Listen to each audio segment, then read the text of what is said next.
Hello, my Bing Bong Brits. Uh...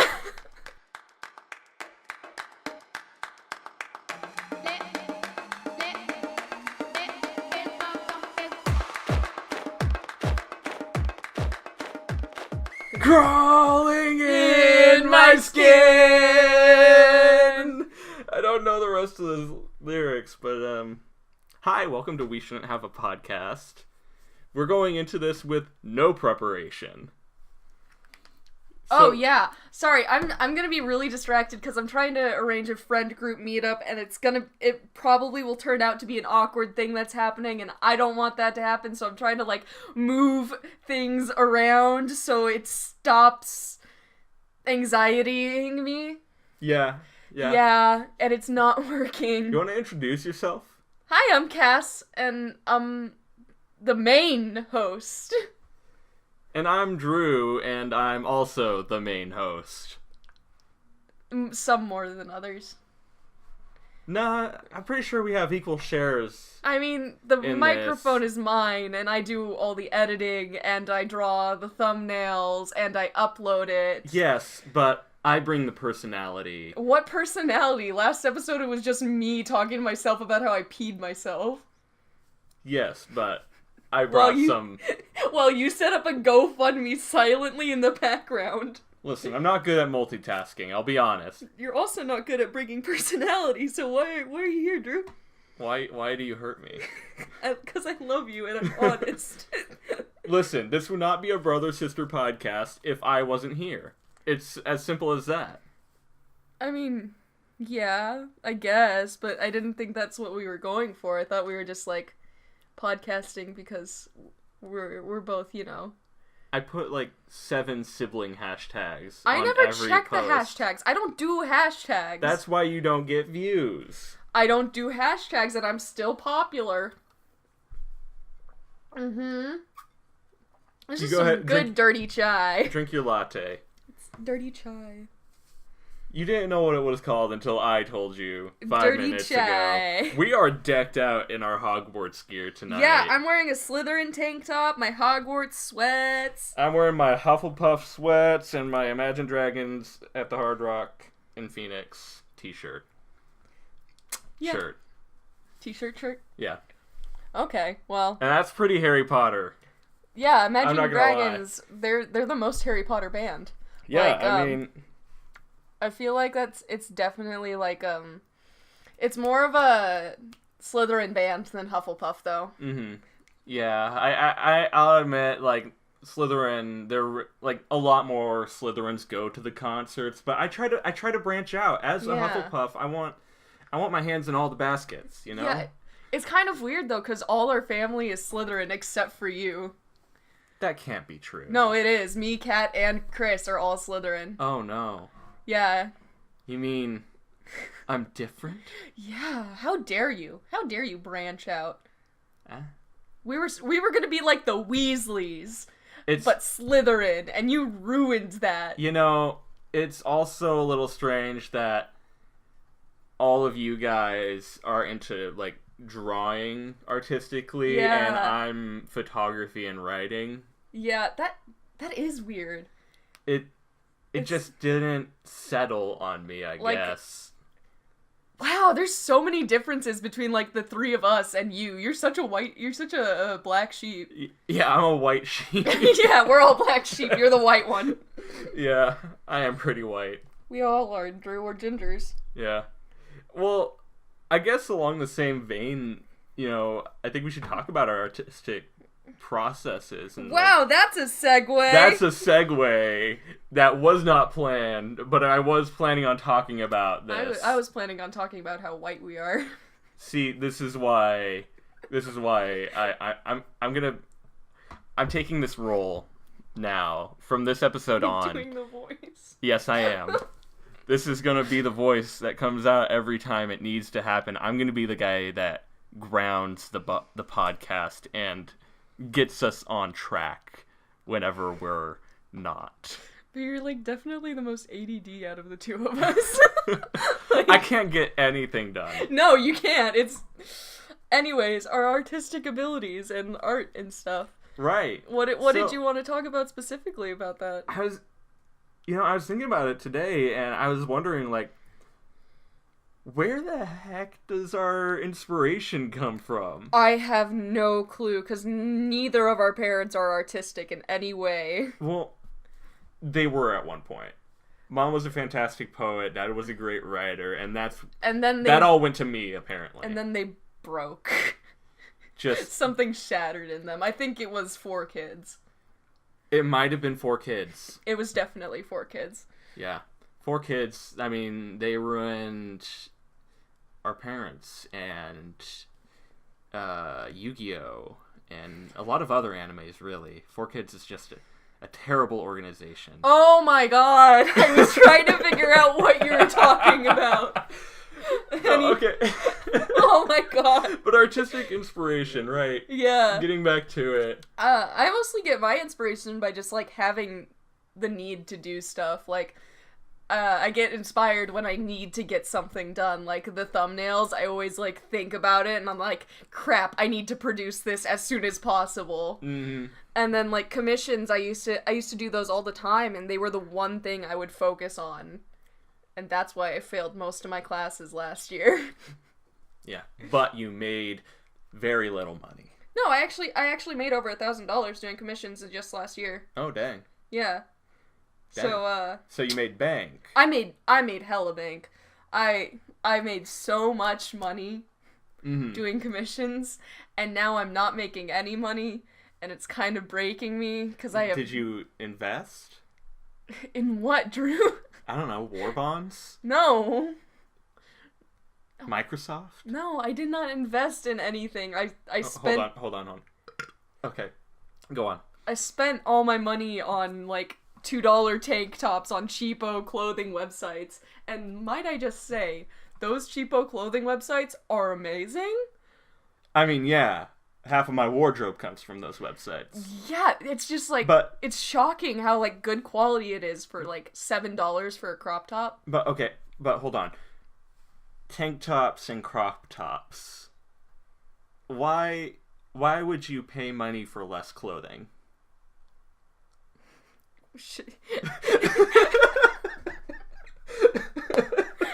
Anyways, yeah, my inspiration comes from, like, needing to get something done. Like, I feel like that's what most people follow their inspiration for. Or they just see something and they're like, hey, that's pretty cool. I want to do something with that. Fair enough. Mm-hmm. You know, I honestly don't know where any of my inspiration comes from. It's just things that I see. Drew, this is kind of the fear thing again. What do you mean? You brought a topic to the table and you didn't have something to talk about with it. No, I do. I'm talking about it right now. Okay, so you see something and you just want to do something with it. I see something. You brought the fear thing. Yeah, I know. Oh, yeah, okay.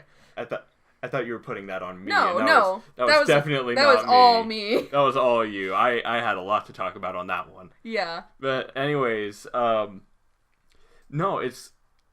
I guess it's just as, you know, a photographer, I'm not creating, I'm just showing. Yeah. And I'm finding the things that I feel people should see and showing it to them. But here's the thing. I've been having a lot more ideas recently that involve creating and photographing. Yeah. Photographing. What do you mean? So the other day, I just recently moved in. He's back. I'm back. I'm back and living in my parents' basement, and I'm so happy. I just recently moved in, and I had to almost immediately off the bat change my light bulb. Yeah. And as I was changing my light bulb, the bulb came out, but the rest of it didn't. It was just stuck in the socket. Okay. And the solution, you know, I thought was get some needle nose pliers and just pull it out. And die from electric shock. No, I shut off power to my room, and I was a smart cookie. Okay. I did not cook. The solution was sticking a potato. Yeah, I saw that. Up in the light socket and screwing it out that way. Yeah, that was definitely an interesting solution. Like, I came home from camping and I just saw this potato with a light bulb socket stuck in it. And here's the thing, that's what everybody suggested. Like, our parents, the internet, that guy that kind of hangs out outside our house occasionally, you know the one I'm talking. Yeah, okay. Yeah, even him. He was just like, oh yeah, just stick a potato up in there. Yeah, it's kind of confusing because he's homeless, and I don't think. Yeah, I don't know where he got that knowledge, the information. I mean, all homeless people are homeless for life, right? Yeah, like they've never had a home. Yeah. That's essentially what homeless people are. Okay, I think we're offending our homeless audience. We should probably move on. So, I guess what I'm getting at in this very long-winded explanation and background is you should be expecting a series of photos of light bulb vegetables. Is that What? Why? Did you take pictures of the potato? I was going to. I didn't take pictures of the potato. Because it was like cut Because in half. I thought, no. You thought, no. I can do better. Carrot light bulb. Celery light bulb. Zucchini fluorescence. Lemon fluorescence. Cherry tomato volcano. But that's not a light bulb. Volcano lamps. Oh. Yeah. Lava lights. Like lava lamp. Yeah. Yeah. Yeah, and just like cherry tomatoes floating around inside. Or one of those plasma balls, but instead it's just a red cabbage. So it's just a cabbage on a pedestal? It's just a cabbage on a pedestal, and there's electricity inside. Well, how are you gonna, like, do... No. Okay. I'll expect people to know. You'll expect people to know that there's electricity inside. Yes, because that is my artistic message. The cabbages have electricity. Hey, you can power a clock with a potato. Can you power a clock with a cabbage? I haven't tried. Maybe you should try before you expect people to understand the meaning of your cabbage electricity. Maybe. Maybe. Okay. Right. And so that should be coming out in the next few weeks. So you gained your inspiration just by a potato in a light bulb socket. Just by everyday life. Yeah. You know, you always see a potato every day. Yeah. It haunts me. It haunts all of us, Drew. I think we've all had our potato nightmares. Yeah. Ever since Sausage Party. I did not watch that. You didn't watch it? No. Why would I watch that? Because it had a really deep meaning. I just had a fizzy drink. You had a... We can't say the brand name. Because we want to monetize this eventually. PhD... A PhD holding... a PhD holding spice. Fruit with capsaicin. What? What? Peppers are fruits. No, but it's pepper. It's like the spice. Are you sure? Yes. Are you absolutely certain? Yes, because PhD holding spice is it's spicy. It's spicy, Drew. The soda is spicy. The fizzy drink is spicy, Drew. No, it's not.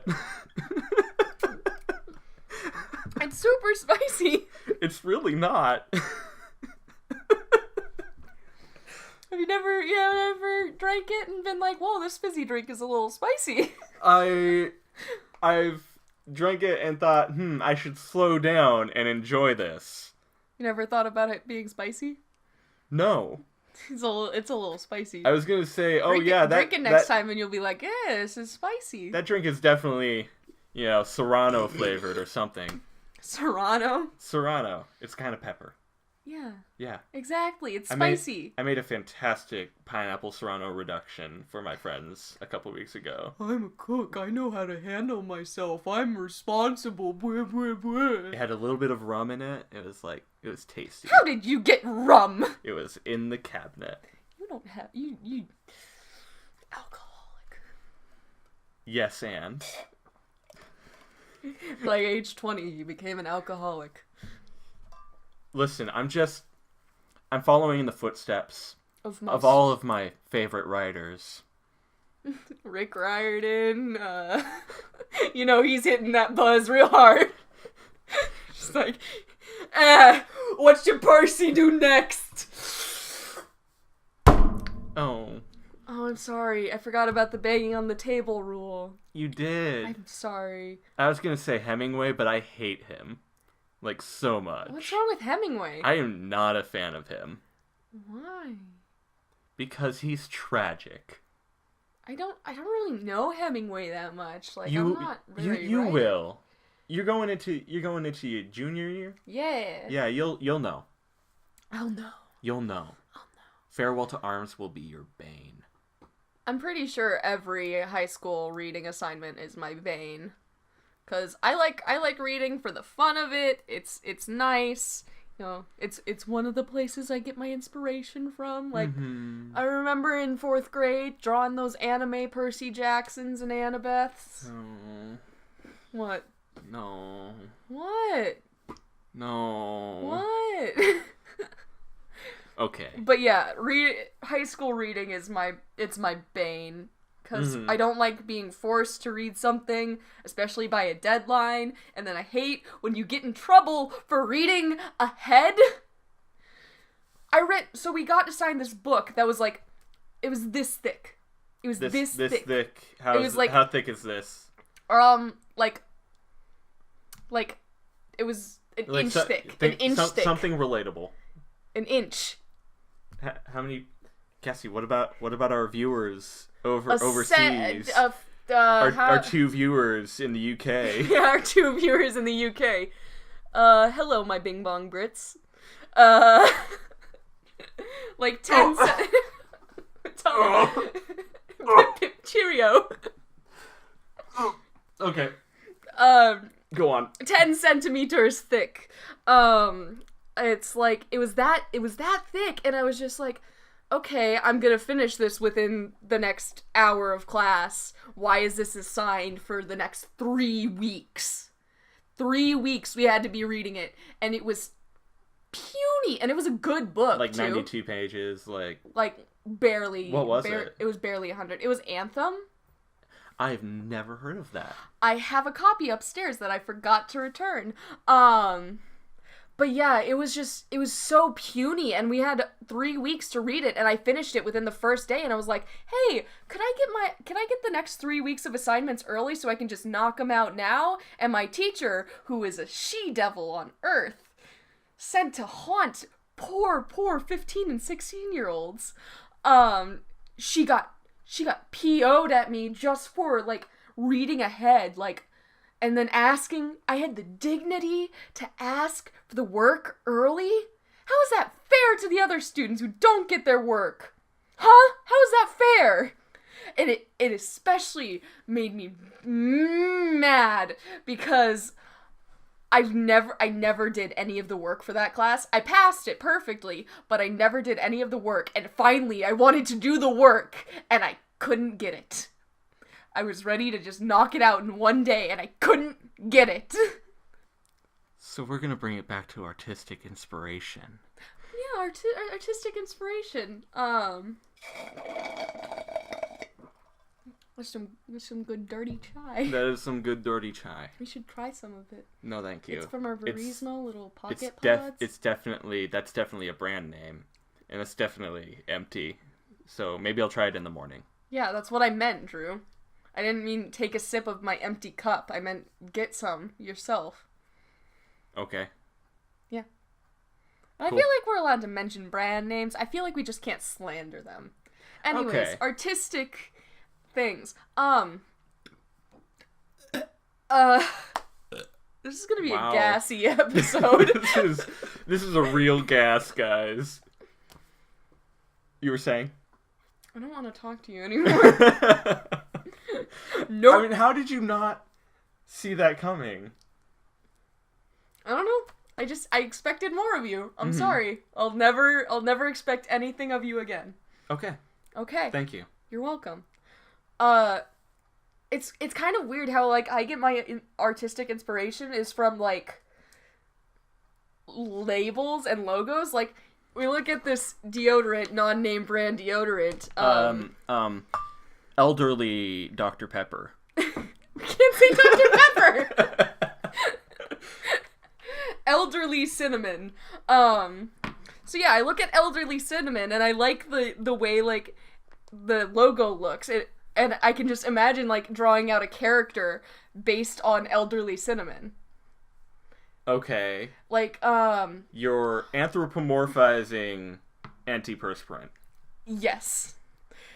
And it's weird because, like, it is weird. Yeah. Back when I was on Twitter and stuff, I talked about it and I was like, this is this thing I do with, like, labels and numbers and letters and stuff. Like, I give them human characteristics, and someone said, oh yeah, that's a mental thing that not a lot of people have. And it's like, it's about how you see normal things as human. Is it a form of synesthesia? I don't know. It was a long word that I don't understand, and I had to Google. But yeah, so, like, I'll look at a mug, and I'll imagine it as a character, and I'll look at just everyday objects, and I'll imagine it, like, brought to life. Like, back, as I was saying, back when I had Twitter, I talked about it, and I was, like, explaining this story about how when I was little, the way I learned numbers and letters was because I imagined them each as people. Mm-hmm. And I talked about this storyline I had created with the numbers 1 through 10.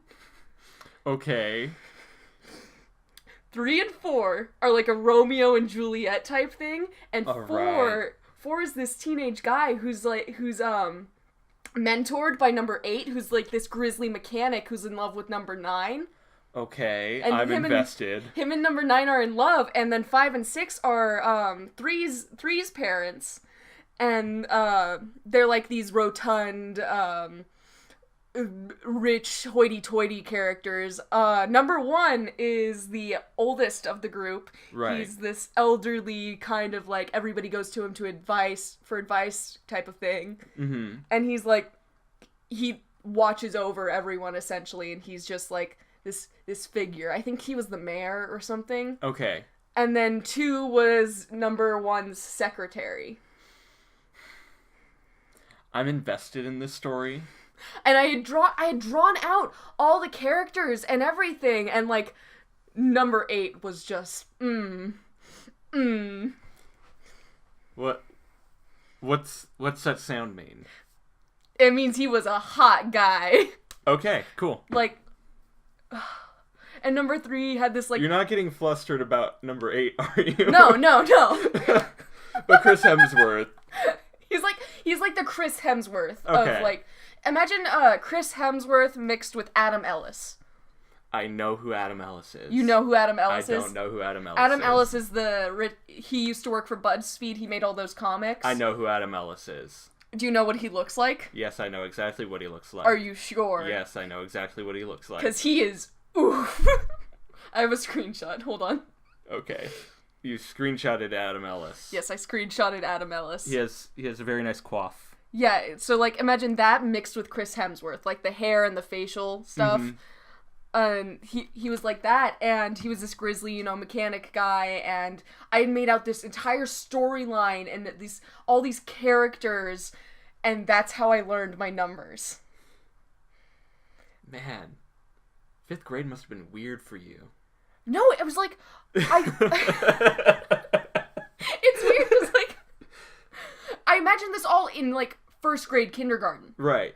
And I made all of this up in 1st grade and kindergarten, and I was just like, I should write a children's book about this. I was thinking the same thing. But I am a child, and I have no understanding of plot lining or anything. Right. So I brought it up on Twitter, and everybody was just like, you should do this. You should create these characters. And I was just like, yeah, I should. And then I made them all, I drew them out, and then I lost the sketches.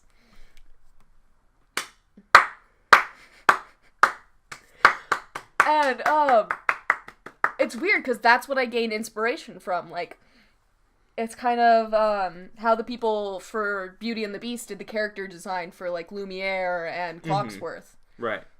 And that just came to mind because I looked at your clock and I was like, oh, that's a funny looking mustache.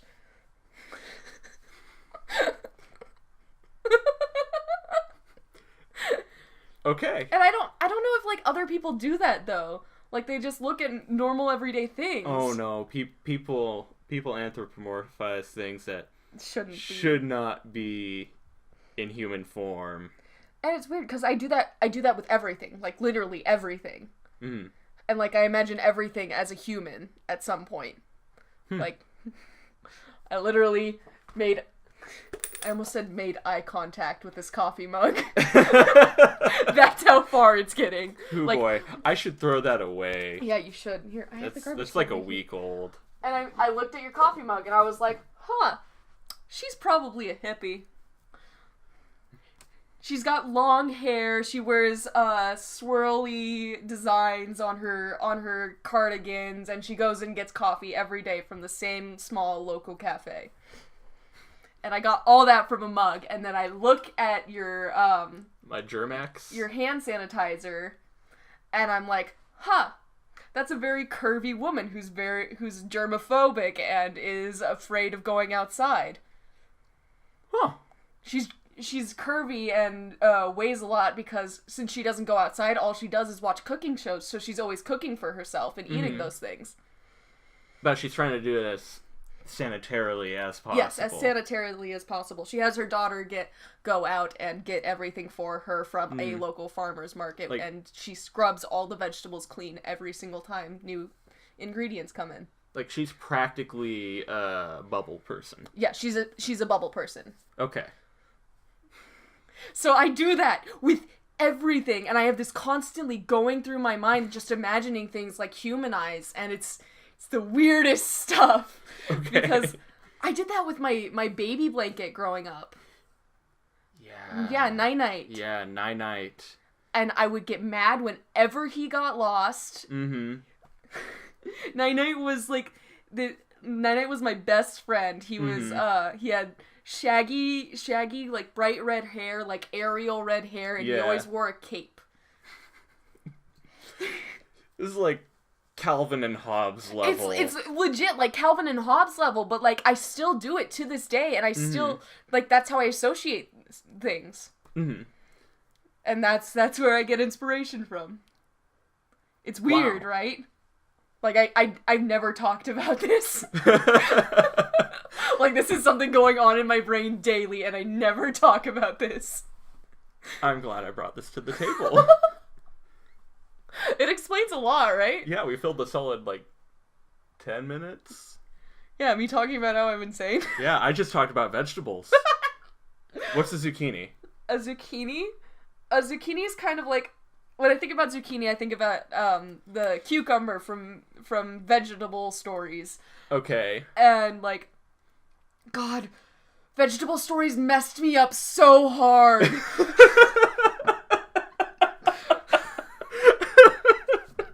Okay. No, but, like, I think about a zucchini, and a zucchini has, like, shaggy hair that's going bald, but he's really tall and lanky, but somehow still has, like, dad bod. Okay. And he's in his late 50s, and he's just trying to understand what's going on. Okay. And he doesn't understand his cool cucumber son. Okay. He doesn't understand his cool cucumber son. Oh my God. But he goes to his wife and, like, vents about all his frustrations. Jeez. Who's his wife? His wife is celery. Celery.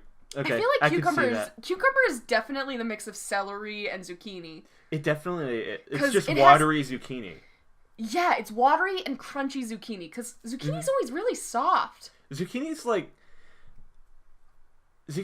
a Okay, what do you do? Zucchini is really soft, so like whenever his cucumber son like stands up to him in any way, he gets really stressed and freaked out, and he always goes to his wife, and he's just like, I don't know what to do. I just want to love my son, but I don't understand what's going on. But his wife is kind of hard and cold. But his wife is hard and cold, and she's just like, you need to figure it out yourself, because I don't know either. Listen, I've got book club to worry about. Exactly. And, she can't go to this to any of her book club friends because she knows Tomato is going to tell her husband, and then it's just going to spread throughout the entire vegetable community. Man. Did I ever tell you? Okay, do you remember the pirates, the lazy brigands? Yeah. Yes. Do you remember the movie that they had? I love the movie. It's so great. The movie was great. The cheese puffs was terrifying. Oh. Where he starts like eating the cheese puffs, and they're they alive. turn around and they start eating him. And they just like start screaming. Oh my gosh! I had a nightmare about that. Recently? 5 years before the movie came out. Like, cheese puffs coming to life and screaming at you? Like, the scene as he's climbing up the rocks to get out. Oh, yeah. Except I don't get out. Okay, yeah. Yeah. That would be a way to die. That'd be a weird way to go. Eaten by cheese puffs. Eaten by cheese puffs. Gone. Man. I had that dream long before the movie came out, and I got flashbacks. I got like Vietnam style flashbacks during that scene. I was like, I'm not okay with this. I remember going to see that in theaters, and it was the best movie I'd ever seen as a child. I'm pretty sure it won't hold up if we go back to watch it now. Oh no, I watched it again recently. It's on Netflix, and okay, go on. It's on instant movies, and that could be anything. Yeah, that could be anything. Yeah. It's on instant movies, and I watched it, and I was just like, this is still amazing. This is still a really good movie. Like, the animation is, of course, like, deteriorated over the years, but it's still, like, the plot line and the story, it's still awesome. Yeah. I mean, the music video with the Reliable Letter, Reliable Letter, they've made a song specifically for that movie. Oh my gosh. I love Veggie Rocks. Veggie Rocks is probably the best. It's the best album ever created. Best album, 2004.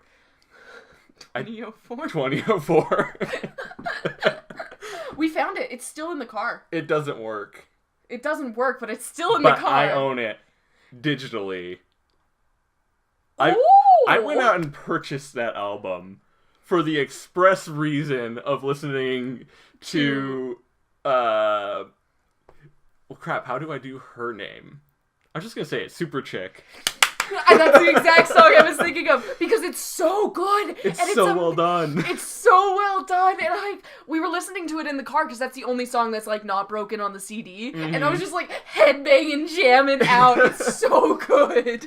Oh my goodness. And like it made me want to start a band just so I could do that exact same cover. Okay, I'm gonna go all in on this. Okay, for those who don't know, there is a series that's still going, but it's not good anymore. It's not.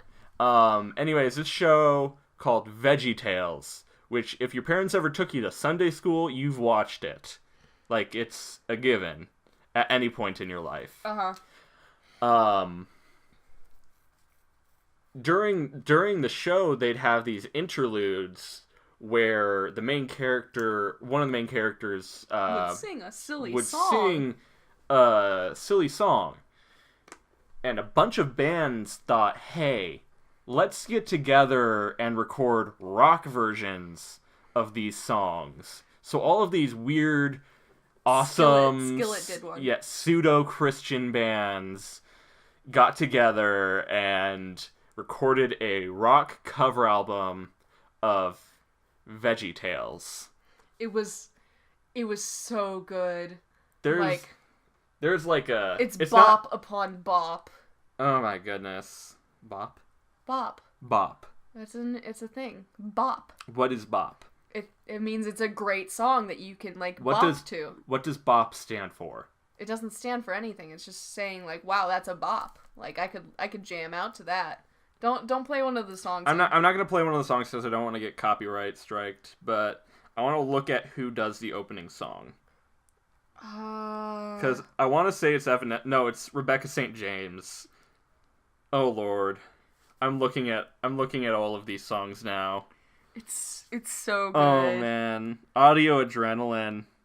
Yeah, but Skillet did one of the songs, and it's hard rock Christian screamo. Which that's not a new thing. That's been around for a while. It's been around for a while, but it's just weird to see like Skillet doing one. Yeah. It's amazing though. But yeah. Mother was listening to 80s Christian hair, not metal, but hair pop the other day. Yikes. She was blasting it on the speaker. All right. It was enjoyable. It was fun music. It was definitely 80s. Yeah, that's all she listens to. Yeah, like I was going through her Pandora stations and it's just all Air Supply. It's all Hairspray. It's all. Not the musical, the product. Yeah. It's good. Anyways, we talked about that for a long time, like art and stuff. We did talk about art and stuff. What did you want to talk about this week? We only have 20 minutes to talk about my topic and then bring in a fan topic, so... Yeah, we can skip the fan topic this week. Yeah, I guess so, because we actually did good on talking about stuff. Yeah, and we didn't ask for fan topics this week. Well, I have them still archived. Okay. What did you want to talk about this week? I wanted to talk about, like, we kind of brought it up on the first episode. It was like, Gen Z and millennial stuff. Like, what's your opinion on all that? I don't want to talk about this. I think generationally we are generationally segregating ourselves. Oh my god. I guess I do have strong opinions on this. Yeah, you do. Continue. Yes. I can talk about this for at least 5 to 7 minutes. Okay. Or not. We'll see how it goes. Okay, well, continue talking. Sorry, the dog just attacked my wall. Anyways. So there's a whole lot of blame getting thrown around by the media. Yeah. There's a whole lot of us versus them mentality, which... Like Gen X versus millennials. Millennials are ruining the napkin industry. That's an actual article that shows up on a regular basis. What? Replace napkin with any industry that was around 10 years ago. Millennials have probably destroyed it. So they're blaming millennials for any advancement. Yeah. I think getting rid of napkins would be an advancement. I think getting rid of napkins would be an advancement. But think of all the jobs that are being lost because no one's making napkins. Because of the napkin industry? That is a multi-$1,000 industry. And it's all the napkins. Johnny and Johnny, the relative company, they will lose a huge profit margin if napkins go out. It's also it's not just the older generations that are to blame. Because there's always been a mentality of adults are stupid. Adults don't know what they're doing. Adults are screwing everything up.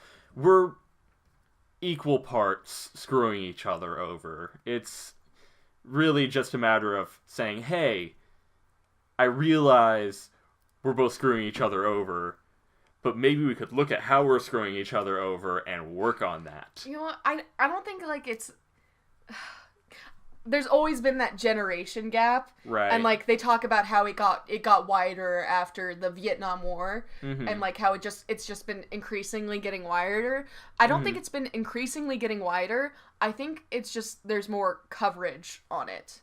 Yeah. Because now we have social media, we have all these news websites, we have Facebook that's blasting articles in everybody's faces. I don't think that the gap is getting wider. I think it's just that there's more focus on the gap, and they're like, we should close it, we should fix this, and it's just like, it's always gonna be there. The gap's not getting wider, it's just getting louder. Yeah, exactly. It's like before the gap was just, whispering and everybody like, hey, you should love your parents.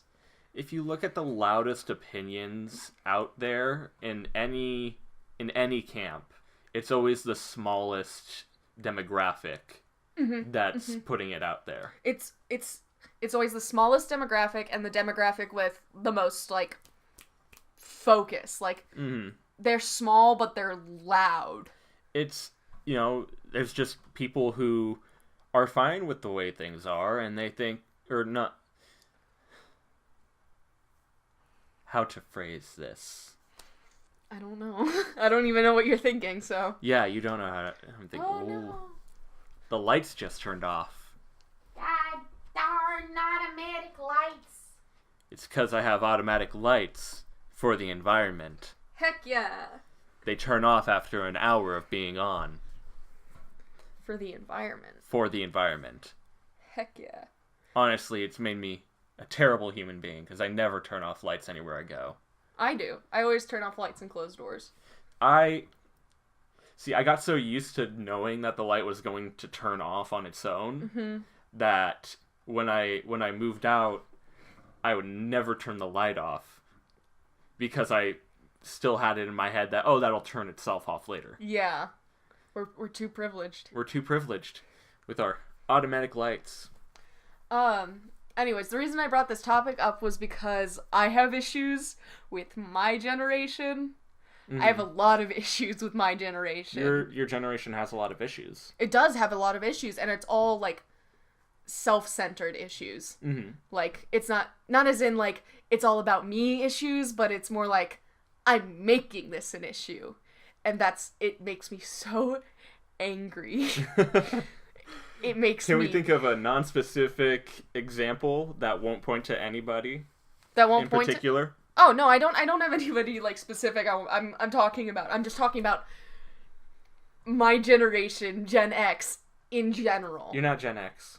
Or Gen Z. Gen Z. Gen Z. I think the other name for it is, like, the Homeland generation or something like that. I don't know. There's so many titles.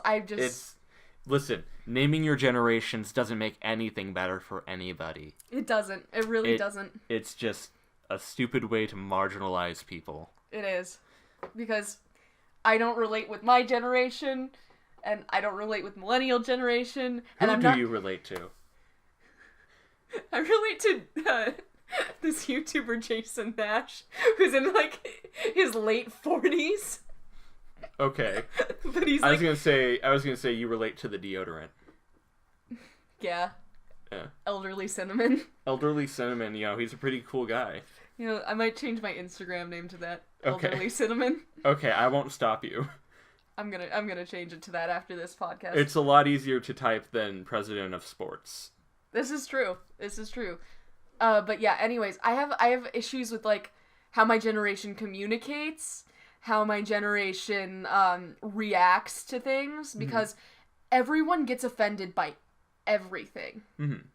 And it's not like normal. It's not normal. It's not okay. It's not okay. I am not okay with that. I would make jokes on my Instagram stories. Like, I'm a very jokey, like, offensive you don't person. take anything seriously. I really don't. Like, we went and saw the Meg, and I kept laughing my head off whenever anybody died horrific deaths. I mean, it was a funny movie. It wasn't the horrific deaths that, like, because I thought those were funny too. It was like the moments where, like, something really emotional was happening, and you just start laughing. Like when the dad died. The dad died, and he was giving this emotional speech to his daughter, and I started laughing my head off because it was so cheesy. And it's this guy, Japanese guy trying to fake his way through a cliche accent, and it's just like, honey, stop. Don't do this to yourself. And I started laughing, and the theater was silent because it was this dramatic death scene. And I was laughing my head off. And my friend was sitting next to me, and she just turned and looked, and she was like, what is wrong with you? Remind me not to see Avengers 4 with you. I actually didn't laugh during Infinity War. I didn't react. I went numb. Like, my face was just like... Yeah, I was just staring. That was about me. Yeah. I purchased that, by the way. I have it. We can watch it whenever we want now. Yes. Okay. But, yeah. Anyways, I hate how everybody gets offended because I would post stuff on my Instagram story where, like, I'd make jokes about how, like, don't need to eat today. I've already had my 2 cups of coffee. And and people would DM me and they're like, are you okay? Do you have an eating disorder? Are you okay? And I'm just be like, it's clearly satire. It's clearly a joke. I'm clearly joking. And people would be like, I don't think that's funny because you are, what's it called? You are romanticizing eating disorders. And you're making it seem like it is okay not to eat on your Instagram story. You have the option to influence people. And I'm just like, holy heck, I'm just making a joke about coffee. And I hate that because that's the new generation. That's what parents are going to be like. And if people baby their kids like that, it's just going to get worse from here on out. It's just going to get worse, and nobody's going to be able to say what they think. And they're like, the worst part about it is that everybody talks about how, like, we need to stop hiding things from the media, and we need to get broadcasting out, and at the same time they're trying to stop mean articles from being posted. Yes. We try to avoid the Orwellian state, but at the same time we are becoming our own thought police. Exactly. And that was a profound statement right there. Exactly. No, the more and more you push away from being Orwellian, the more and more you're going to become Orwellian. Yeah. And it's just the absolute worst because I try to express this to people, and I try to say everybody takes offense to everything. It's not okay. We need to say what we think, and we need to say it outright, and we can't baby anyone's emotions. And at the same time, it's like, I understand that people are sensitive, and I'm supportive to people who are sensitive and who have gone through stuff, but at the same time, it's those... I want you to say I'm gonna stop. I want you to say that all again, but in a gruff voice while holding a beer and wearing a MAGA shirt. This is why I do relate to my generation. It's because I have the mentality of a 50-year-old man. You have the mentality of a 50-year-old man who really doesn't want his guns taken away. Don't even get me started. Okay, I won't. We won't go into politics. But no, yeah, I understand that people are sensitive. At the same time, though, like, there's a point where you're getting too sensitive. Yeah. And, like, it's people who have never had anything happen to them, who have never gone through anything really, who are reacting so just strongly. Ridiculously. They're acting so strongly. And it's just like, all right, have you gone through any of this? And they're just like, no, but I think we should stand up for people who have. And I'm just like, why are you getting offended if it's not something that's affected you specifically? Like, if someone who's gone through, like, abuse or anything doesn't like something that I post, and they say, hey, I don't like this. This is not okay. I've gone through stuff like this. I'll say, I'm really sorry. It's all in satire. Mm-hmm. But if someone just messages me out of the blue saying that I'm romanticizing things that shouldn't be romanticized, and I'm putting everything out there and saying this should be focused on and we should love these things, it's just like, no. And I hate my generation because that's all they do. Mm-hmm. That's all they do, except for, like, this small group of people who are labeled as memers who, like, understand jokes. So what we're saying is the memers are the people who will save this generation. That's what I'm saying, yeah. Because it sounds so stupid, but it's true. Because memers, they understand offensive media, they understand that it's all done in satire, and they're okay with it, and they understand, like, yeah, somebody said this, but they don't actually mean it. Another thing, it's just, something recently that happened with one of these YouTube stars. I have no clue who they are, but, one of their old tweets was found. And it's always an old tweet. It's always an old tweet. And it was from 2012 or 2010, and she made a joke about, black people. Okay. And That's it was generally looked down upon. It was obviously a joke, though, and it was a response to a meme account. And it was a joke. Okay. And somebody found it, and they destroyed her entire career because of it. Because of one tweet they found. Yeah. Yeah. One message, obviously done in satire, in this generation, can ruin everyone. It's like... I mean, we're probably not going to get a third Guardians of the Galaxy movie because of one tweet. Because of one tweet, we're not going to get a movie that everybody was super pumped for. A multi-million-dollar movie. Exactly. And it's so much wasted money because they had to fire a director because of something someone found. Well, not only that, over half the cast has said and signed letters saying they will not be in the next movie if they don't hire this guy back. That makes sense. Like, I support that. Yeah, I support that. I support that wholly. Like, that's good that they're doing that, because the director, even if he said something offensive, he's an amazing director, and he's honestly, like, revived the Marvel Cinematic Series. Because before the second Guardians of the Galaxy came out, I was kind of like, oh wow, all these superhero movies are coming out nonstop, and it's getting to the point where they're like the spaghetti westerns of the 2000s.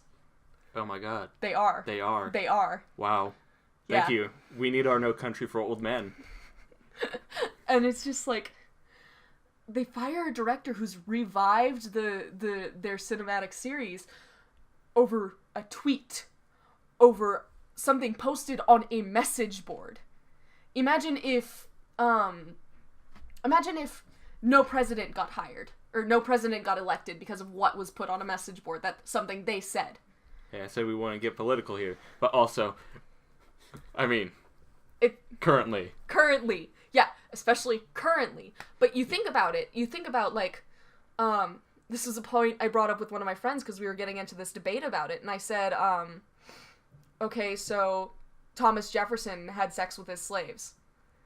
Are we going to completely scrap the Declaration of Independence because he was a racist old guy?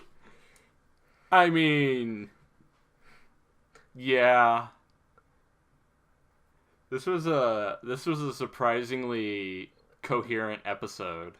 Yeah, so that's why I hate my generation. And if you're listening to this and you're one of those people who have gotten mad at me for being insensitive, you know! I thought you were just gonna say, hey, screw you. Hey, shut up. Because, like, everybody's gone through stuff. I'm not dogging Everybody that. has those days. Everybody makes mistakes. Speaking of mistakes that can ruin careers. No, but like everybody has a past. Everybody has stuff that happens to them. But letting that stuff influence everything you do and everything you listen to, like, you will, like, if you disregard something someone's done entirely and something they've built and something they've worked really hard on just because of one thing they've said, think about it. Ingest. Like, something they said completely, like, not seriously. Imagine if you told a knock-knock joke and somebody said, hey, that's not funny. I don't support you anymore. Like, imagine if I did that whenever you made one of your dumb jokes. I don't think I can be on this podcast anymore. Yeah, exactly. No, I'm serious. Oh. I don't agree with this joke. Don't do it. Don't.